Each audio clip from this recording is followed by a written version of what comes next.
Dans cette déchetterie strasbourgeoise, ça ne désemplit pas. Les habitants y apportent leur encombrants divers et variés. En cette période post-Noël, il y a encore beaucoup de sapins. Ça coûte pas beaucoup plus cher de venir déposer les déchets ou ce qui reste ici au bon endroit, et ça n'encombre pas et ça ne pollue pas le reste de la nature. Mais les déchetteries n'acceptent pas tout type de déchets, contrairement à ce que l'on peut penser. Les déchets qu'on ne prend pas en déchetterie, c'est tout ce qui est chimique. On ne prend pas tout ce qui est essence, peinture, tout ce qui est white spirit, des trucs comme ça. Tout ce qui est vraiment chimique, on ne prend pas.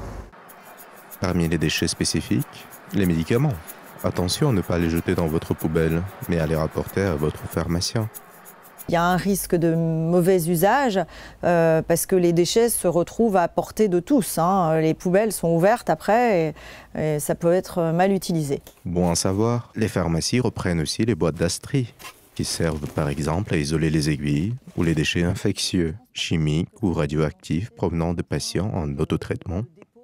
Quand on le ramène chez le pharmacien, ça part dans un circuit sécurisé, c'est-à-dire que nous, on prend, voilà, les gens nous ramènent des sacs comme celui-ci, on les met dans un sac, dans un carton donc, spécifique comme celui-ci, voilà, Cyclamed. Et donc après, nous, on ferme, quand ces cartons sont pleins, on ferme ces cartons et on les remet à notre grossiste en pharmacie. Les déchets autrement encombrants, les pneus.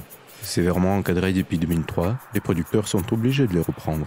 Les pneus qui sont défectueux, ou que les clients nous ramènent parce qu'ils ne les veulent plus, on va dans un premier lieu les stocker ici, et puis par la suite les mettre dans la benne, là-bas derrière.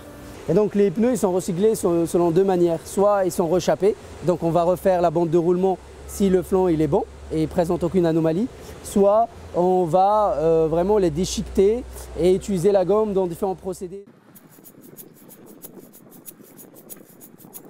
Mais le plus grand pourvoyeur de déchets, c'est le BTP. C'est à la fois le premier consommateur de ressources naturelles minérales, plus de 440 millions de tonnes de granulats extraits, et le premier producteur de déchets, plus de 260 millions de tonnes par an de déchets produits en 2015. Chaque entreprise est responsable de ses déchets. Donc après, voilà, chacun fait ce qu'il veut, quoi. Soit il l'emmène en déchetterie ou soit le recycle eux-mêmes. Sur des chantiers, il y a plusieurs types de matériaux, recyclables ou non, que ce soit du béton ou du plâtre. Les entreprises passent des contrats de recyclage avec différents acteurs de traitement spécialisés en le BTP. Ludovic Hans, c'est le gérant de l'une de ces sociétés, et il explique pourquoi tout le monde est gagnant à recycler. En général, soit on a un contrat pour la collecte, soit on est uniquement un exutoire où les entreprises du BTP nous livrent leurs déchets. Donc on est une filière pour les entreprises du BTP.